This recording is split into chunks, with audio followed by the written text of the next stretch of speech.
You've thought about this more than you'd admit to anyone. Late at night, after the emails stop and the house gets quiet, you find yourself calculating, running the numbers on how much longer you'd have to work at your current pace, imagining what life would look like if you didn't have to show up somewhere every morning, wondering if the people who seem to have figured it out know something you don't. You've probably watched videos like this one before, read the books, saved the posts. You understand the concepts.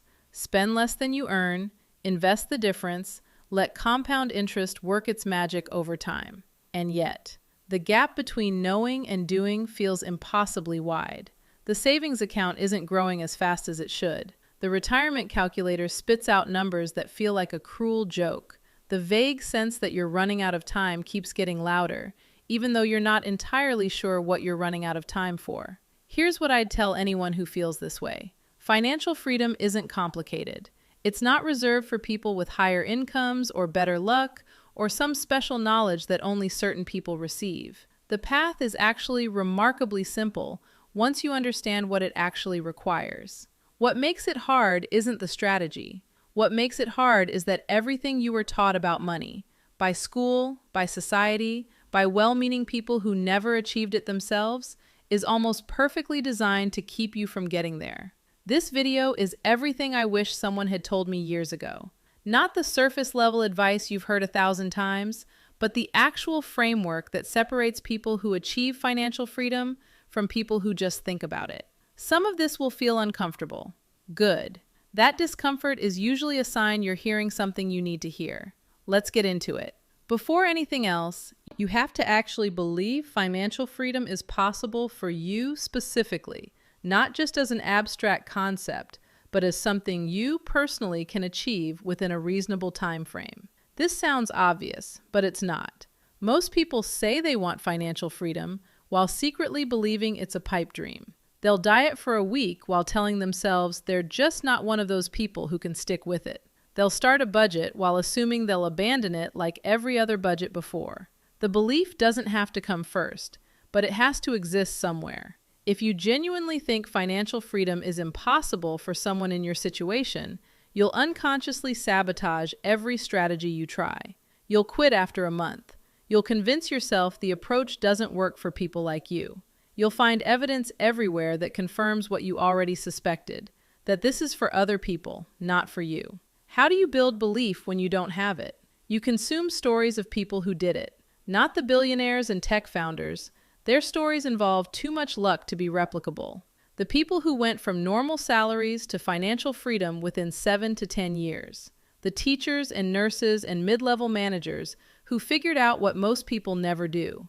These stories exist.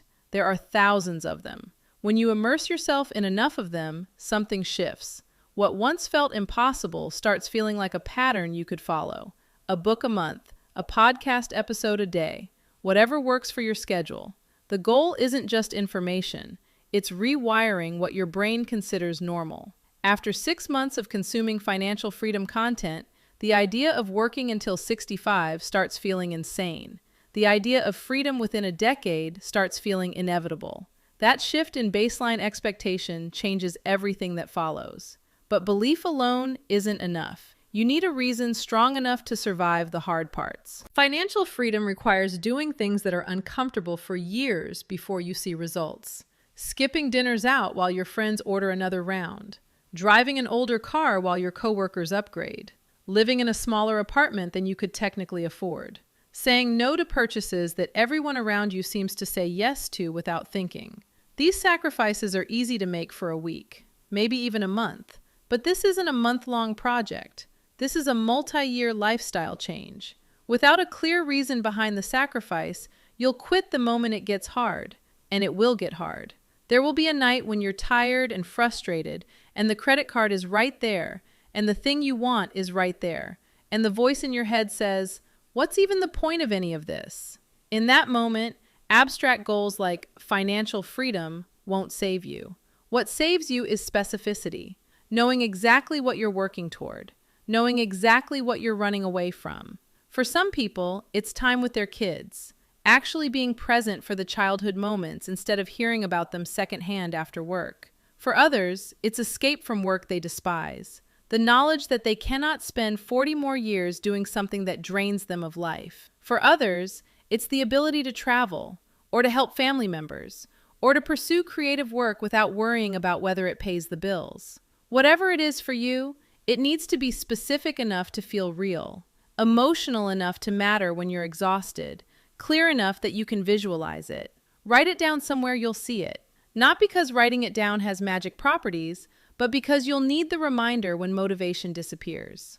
Once you have belief and a reason, you need to understand the actual math, because most people are working toward the wrong number entirely. The traditional approach says you need to save 25 times your annual expenses to retire permanently. If you spend $40,000 a year, that's $1 million.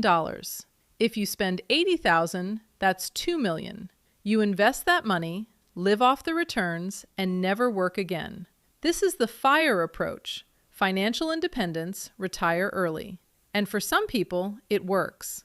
But for most people, especially those starting with normal incomes, this number is so large that it feels unreachable.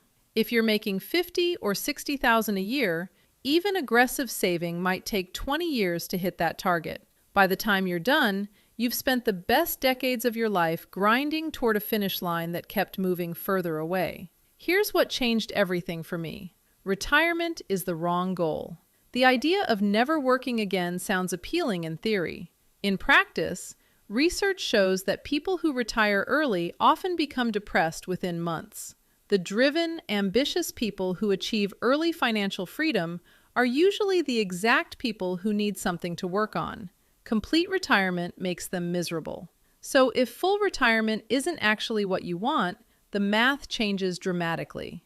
Instead of saving 25 times your annual expenses, you need a much simpler number. How much does it cost to keep you alive each month? Not your current lifestyle, not the upgraded version you're imagining, the actual baseline cost of existence. Housing, transportation, food, insurance, the genuine essentials. For most people, that number is far lower than they think. Maybe $3,000 a month, maybe $4,000. The moment you know that number, financial freedom transforms from a distant fantasy into a concrete target. Because now the question isn't, how do I save $1 million? The question is, how do I create streams of income that cover my baseline expenses without requiring a traditional job? That's a completely different problem. And it's solvable within years, not decades. This is where expenses become your most powerful lever. Lowering your monthly costs isn't just about saving money. It's about making freedom mathematically easier to achieve. Every dollar you remove from your monthly baseline expenses is a dollar you don't need to generate through income streams. If you can reduce your expenses from $8,000 a month to $4,000, you've just cut the difficulty of reaching freedom in half. Housing matters most. For most Americans, housing consumes 30% or more of their budget. If you can eliminate or dramatically reduce that cost, you've removed the single biggest obstacle to freedom. House hacking is one strategy that works. Buy a 2 to 4 unit property with an FHA loan at 3.5% down. Live in one unit, rent out the others. If you do the math correctly, your tenants can cover your entire mortgage payment, meaning your housing cost effectively drops to zero. This isn't theoretical. People do this every year. First-time homebuyers with normal incomes who decide to live in a duplex or triplex for a few years while the rental income covers their housing cost. The sacrifice is real. You might live in a less desirable neighborhood, deal with tenant issues, spend weekends fixing things. But the math is undeniable. Zero housing cost changes everything. If house hacking isn't possible for your situation, other approaches exist. Moving to a lower cost of living area, downsizing to a smaller space, getting roommates, living with family temporarily while you build income streams. None of these are glamorous. All of them accelerate the timeline dramatically. Transportation follows the same principle. The average new car payment in 2026 exceeds $770 monthly. Add insurance, fuel, and maintenance, and you're easily over $1,000 per month for transportation alone. Buy a reliable used car for $5,000 to $10,000 in cash. Drive it for 3 to 5 years. Sell it for roughly what you paid. You've just freed up $1,000 monthly that would have gone to depreciation and payments. Food completes the picture. Meal planning saves hundreds monthly. Batch cooking on weekends eliminates expensive lunches. Cutting back on restaurants and delivery apps keeps more money in your pocket. None of these individual changes feel transformative. Combined, they can reduce your monthly expenses by 40 to 60%. That reduction doesn't just save money, it fundamentally changes how quickly freedom becomes achievable. Now, here's something most people misunderstand about the path forward. Your current job is not the vehicle that will carry you to financial freedom, but it can fund the vehicle that will. Most people look at their salary, calculate how long it would take to save enough at that rate, and despair. The numbers don't work. 20 or 30 years of saving still leaves them short. So they conclude that financial freedom isn't possible for someone at their income level. What they're missing is that the job isn't supposed to get you to freedom. The job is supposed to buy you time while you build something else. A traditional job trades time for money at a fixed rate. You work 40 hours, you get paid X amount. You work 60 hours, you still get paid roughly X amount. There's a ceiling. No matter how good you get at the job, the upside is limited. Financial freedom requires income that isn't capped. Income that can scale without requiring proportionally more of your time. Income that continues even when you're not actively working. This doesn't mean quitting your job tomorrow. It means recognizing that your job is funding phase 1 while you build toward phase 2. Phase 1. Use your job income to lower expenses, eliminate debt, build an emergency fund, and buy time for phase 2. Phase 2. Develop skills and income streams that have unlimited upside, where your earnings are tied to the value you create rather than the hours you work. The job keeps the lights on while you figure out what phase 2 looks like for you. But if you never start phase 2, you'll be stuck in phase 1 forever. Which brings us to a critical distinction most people never make. There are only 2 types of income, and one of them will never set you free. The first type is trading time for money. You perform work, you get paid. When you stop working, the money stops. Most jobs work this way. Most side hustles work this way too. Driving for rideshare, delivering food, freelancing by the hour. The ceiling on this type of income is the number of hours in the day multiplied by your hourly rate. Even if you work every possible hour and command the highest possible rate, there's a maximum. And you can never stop without the income stopping too. The second type is scalable income. You create something once that generates revenue repeatedly, or you build skills that allow you to charge based on value rather than time. The upside is theoretically unlimited. The income can continue even when you're not actively working. Examples of scalable income: digital products that sell while you sleep, content that generates ad revenue or sponsorships for years after you create it, services priced on outcomes rather than hours, where a result that saves a client $50,000 justifies a $10,000 fee regardless of how few hours it took you. The math on scalable income is completely different from the math on hourly work. If you deliver food for $20 an hour, working 100 extra hours generates $2,000. Working 1,000 extra hours generates $20,000. Linear, predictable, capped. If you build a YouTube channel or a newsletter or a course or a consulting practice, the first 100 hours might generate nothing. The first 1,000 hours might generate very little. But somewhere along the way, the compounding kicks in. The 10,000th hour might be generating $10,000 monthly without requiring additional work. This is the difference between linear income and exponential income. Linear income trades time for money forever. Exponential income invests time upfront and harvests returns indefinitely. Financial freedom almost always requires some form of exponential income, not necessarily a business empire, just something that generates revenue without requiring your constant presence. Here's what most people miss about this transition. You need to find work you'd actually want to do, because you're going to be doing something for a very long time. Financial freedom doesn't mean never working again. It means never being forced to work at something you hate again. Research consistently shows that people who stop working entirely, with no projects, no contributions, no creative output, become depressed and decline rapidly. The human brain needs something to work on. Purpose isn't optional. This is actually good news for your financial freedom timeline. If the goal isn't save enough to never work again, but rather generate enough to cover expenses while doing work I actually enjoy, the math becomes much more favorable. You don't need $2 million invested. You need income streams that cover your baseline expenses while doing something that doesn't feel like sacrifice. Maybe that's running a small online business 10 hours a week. Maybe it's consulting for a few clients who pay well and respect your time. Maybe it's creating content about something you genuinely care about. Maybe it's building products that solve problems you find interesting. The specific path matters less than the principle. Financial freedom should feel like doing more of what you want, not escaping into a life of nothing. Ask yourself, if money weren't an issue, what would you actually want to spend your time on? What kind of work energizes you rather than drains you? What problems are you naturally drawn to solving? The answers to these questions point toward the work that should eventually replace your current job. Not work you tolerate in exchange for freedom, but work that is the freedom.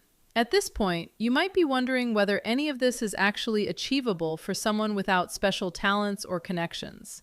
Let me be direct. Building scalable income requires skills, and those skills are completely learnable. When people hear start a business or build income streams, they often panic. They assume it requires some innate talent they don't possess, some special knowledge reserved for entrepreneurs and tech founders. It doesn't. Building income outside a traditional job is a skills problem, not a talent problem, not a luck problem, a skills problem. And skills can be learned. Every skill that generates income, copywriting, marketing, sales, product creation, content creation, automation, design, coding, exists as a learnable set of principles and practices. People who are good at these things weren't born good at them. They learned, usually through free resources available to anyone with an internet connection. Think about it this way. Everything that happens online is just pressing keys on a keyboard in the right order. The difference between someone making nothing and someone making six figures is literally just the sequence of keys they press. That might sound ridiculous, but it's true.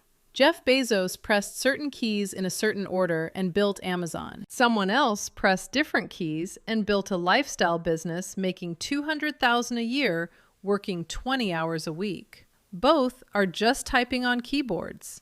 The skills that determine which keys to press, that's all that separates outcomes. Figuring out what to sell, figuring out how to get customers, figuring out how to manage your time and energy while building alongside a job. These are learnable skills. Books exist about all of them. Courses exist about all of them. Free YouTube videos exist about all of them. You could spend a year reading the best books about online business, consuming the best podcasts, watching the best tutorials, and you'd have a better business education than most MBA programs provide. The information isn't the bottleneck, the action is. Speaking of action, let me address what actually stops most people. In my experience, it comes down to 3 specific problems, and each has a solution. The first is the idea problem. I don't know what to sell. I don't know my niche. I don't feel like I have any marketable skills. This traps people in endless research mode. They watch videos about drop shipping, read about affiliate marketing, explore coaching, consulting, content creation, digital products. Each new option seems promising until they realize they don't know which one to choose. So they keep researching, hoping clarity will eventually strike. Here's the truth. There is no perfect idea. The idea you start with is almost never the idea that ultimately works. But you have to start something to discover what does work. Think about any other skill. The car you're driving now probably isn't the car you learned to drive in. The first sport you tried probably isn't the one you got good at. The first job you had definitely isn't your career. Why would business be different? You try things. You learn what works and what doesn't. You iterate until something clicks. Almost any niche can work. Almost any business model can get you to 6 figures in income if you execute it well enough for long enough. The paralysis around finding the right idea is just fear of starting disguised as strategic thinking. The second problem is the sales problem. Even if I had something to sell, how would I get anyone to buy it? I don't have a following. I don't know how to market. It feels sleazy. There are really only 3 ways to get customers. Create content that attracts them organically, pay for ads that reach them directly, or do outreach to them one-on-one. That's it. Every business uses some combination of these 3 methods. Most lifestyle businesses lean heavily on content because it's free, builds trust over time, and compounds as you create more of it. Content creation feels intimidating until you realize it's just sharing what you know with people who don't know it yet. You don't need to be the world's foremost expert. You need to be helpful to people who are a few steps behind you on some journey. The third problem is the time problem. I have a job, I have responsibilities, I don't have time to build something on the side. This is real, but it's also solvable. Financial freedom doesn't require quitting your job and working 80-hour weeks on a startup. It requires consistently carving out focused time, even just an hour a day, over a long enough period. Most people have more discretionary time than they realize. The hours spent scrolling social media, watching TV, browsing without purpose. Those hours could become the foundation of something that eventually replaces your job. Time management, energy management, and focus management are skills just like any other. People who are naturally productive aren't naturally anything. They've just developed systems that help them use their limited time well. So how do you actually approach the timeline? There are really 2 paths, and understanding both helps you choose what fits your life. Some people front-load the pain. They compress several years of extreme sacrifice into a short, intense period. They live in the cheapest possible housing, drive the cheapest possible cars, spend the minimum possible on food, work on their income streams every night and weekend. No vacations, no dining out, no entertainment spending. This approach can achieve financial freedom within 3 to 5 years, even on modest incomes. It works because it combines aggressive expense reduction with intensive skill building and income stream development. But it's not sustainable for everyone. Some people have family obligations that prevent this level of sacrifice. Some people have health limitations. Some people simply aren't wired for that intensity and will burn out.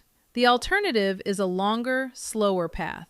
A bit more comfort now in exchange for freedom arriving in 7 to 10 years instead of 3 to 5. Both paths work. The choice depends on your circumstances and your tolerance for discomfort. What doesn't work is trying to have it all simultaneously. Comfortable lifestyle now and rapid progress toward freedom. The math doesn't allow it. Something has to give. The front-loaded approach is harder in the moment, but easier in total because the suffering is compressed. The gradual approach is easier in any given moment, but extends the total timeline. Neither is wrong, but you have to consciously choose rather than defaulting into a path that promises comfort now while silently extending the timeline indefinitely. Here's something nobody tells you about this journey. You will try things that don't work. And that's not failure, that's data. Most people who achieve financial freedom tried multiple approaches before finding the one that worked for them. They started a blog and discovered they hated writing. They tried selling a product nobody wanted.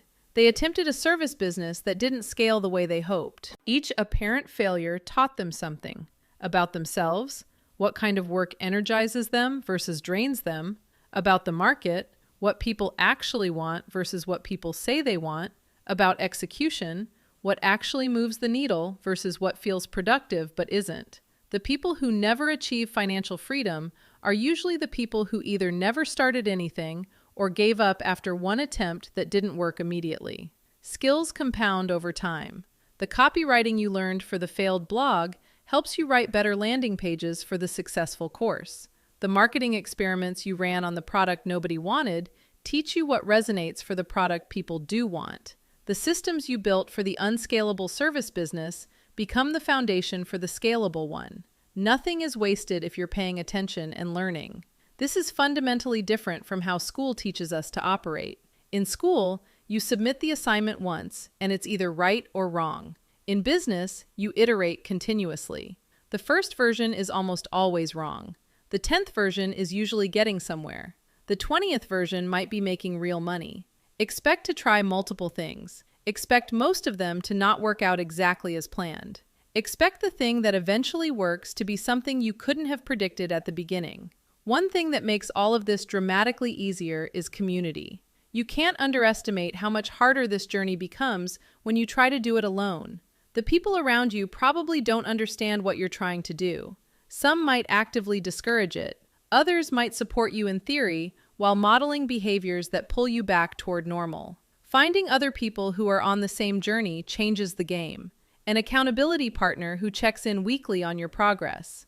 A small group of people who are building things and share what they're learning. Online communities centered around the type of business you're trying to build. Even just consuming podcasts and content from people who are where you want to be, it surrounds you with voices that reinforce the direction you're heading rather than pulling you back. The 5 people you spend the most time with shape your expectations for what's normal and possible. If those 5 people think financial freedom is a fantasy, you'll struggle to maintain belief. If those 5 people are actively pursuing it or have already achieved it, your sense of what's possible expands. This might mean spending less time with certain friends who drain your motivation. It might mean deliberately seeking out new connections who are further along the path. It might mean joining paid communities or programs specifically because they put you in rooms with the right people. The investment in community often pays returns that far exceed the direct education or content you receive. Being around people who treat financial freedom as normal and achievable rewires what your brain considers realistic. There's also a practical truth that separates people who succeed from people who stall. Automation and systems beat motivation every single time. Motivation fluctuates. Some days you feel driven and energized. Other days you feel depleted and resistant. If your progress depends on feeling motivated, your progress will be inconsistent at best. Systems work regardless of how you feel. Automatic transfers that move money to savings and investments the moment your paycheck arrives. Automatic bill payments that prevent late fees. Scheduled content creation blocks on your calendar that happen whether you feel like it or not. Processes and templates that reduce the friction of doing the work. When the behavior is automatic, it happens consistently. When the behavior requires a decision each time, it happens only when conditions are perfect. The most successful people I know don't have superhuman discipline. They have systems that make the right behavior the default behavior. They remove the decision from the equation entirely. This applies to both the financial fundamentals, saving, investing, expense management, and to the income-building work. Schedule the time. Show up during the time. Do the work during the time, whether you feel inspired or not. Over months and years, this consistency compounds into results that seem impossible to people who are still waiting to feel motivated. Finally, understand that learning never stops, and the return on learning is often higher than any other investment you can make. A $20 book containing decades of someone's experience is absurdly underpriced. A $50 course teaching skills that could generate thousands in income is a no-brainer investment. Even expensive coaching, if it helps you avoid mistakes and accelerate progress, often pays for itself many times over. The people who achieve financial freedom tend to be relentless learners, not just at the beginning, but continuously. The landscape changes. New opportunities emerge. New skills become relevant. The difference between someone who reads one book about business and someone who reads 50 books about business is enormous.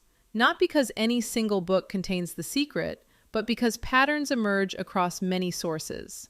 Mental models stack. Understanding deepens. Most people dramatically underinvest in their own education. They'll spend $500 on something that sits in a closet, but resist spending $50 on a course that could change their income trajectory. Make learning a permanent habit. Audiobooks during commutes, podcasts during workouts, books during downtime. The knowledge compounds over years into a massive advantage over people who stopped learning after school ended. And that brings me to the thread that connects everything in this video. Financial freedom isn't complicated. Lower your expenses, build scalable income streams, develop the skills required to make that income scale, stay consistent for long enough to see the compounding kick in. Simple to understand, hard to execute. Hard not because it requires genius or luck, but because it requires sustained effort in a direction that most of society doesn't understand or support. What makes it hard is the same thing that makes most valuable pursuits hard. It requires doing things differently from everyone around you. Living below your means when others upgrade constantly. Building skills in your spare time when others relax. Saying no to purchases and experiences that everyone else says yes to. The sacrifice isn't permanent. 3 to 7 years of intentional effort can create decades of freedom. But those 3 to 7 years are genuinely difficult, and most people quit before the compounding becomes visible. The people who make it aren't smarter or more talented than the people who don't. They just kept going longer. If any of this resonates, if you recognize that the gap between where you are and where you want to be isn't information but implementation, then there's something you should know. Everything I've described in this video is financial literacy in action. Understanding how money actually works, how income scales, how expenses create leverage or destroy it, how systems outperform motivation, how skills compound over time. The reason most people never achieve financial freedom isn't that they're incapable. It's that nobody taught them these principles. School never covered it. Parents often didn't understand it themselves. The financial industry profits from confusion, not clarity. I made a complete breakdown of financial literacy that goes deeper on all of this. How debt compounds against you, how inflation erodes purchasing power, how to build systems that make wealth accumulation automatic, how the psychology of money sabotages people who don't understand it. If anything in this video made you realize there are gaps in your understanding, concepts you've heard but never fully internalized, strategies you know about but haven't implemented, that video is your next step. Because here's the truth about financial freedom. You can't achieve what you don't understand. You can't build what you can't visualize. You can't execute what you haven't learned. The path exists. Thousands of people have walked it. The only question is whether you'll spend the next few years building toward freedom, or whether you'll spend them hoping things somehow change on their own. Most people choose hope. Most people stay stuck. You've just spent 30 minutes understanding what actually works. The principles aren't secret. The strategies aren't complicated. The path isn't hidden. The only variable left is what you do next. Start today. Not tomorrow, not next week, today. Pick one thing from this video that resonated most strongly. Implement it before you go to sleep tonight. Then pick another thing tomorrow. Then another. 1 year from now, you'll look back at this moment as the turning point. Not because the information was revolutionary, but because you decided to actually act on it. The people who achieve financial freedom aren't special. They're just the ones who started and then kept going. Now it's your turn.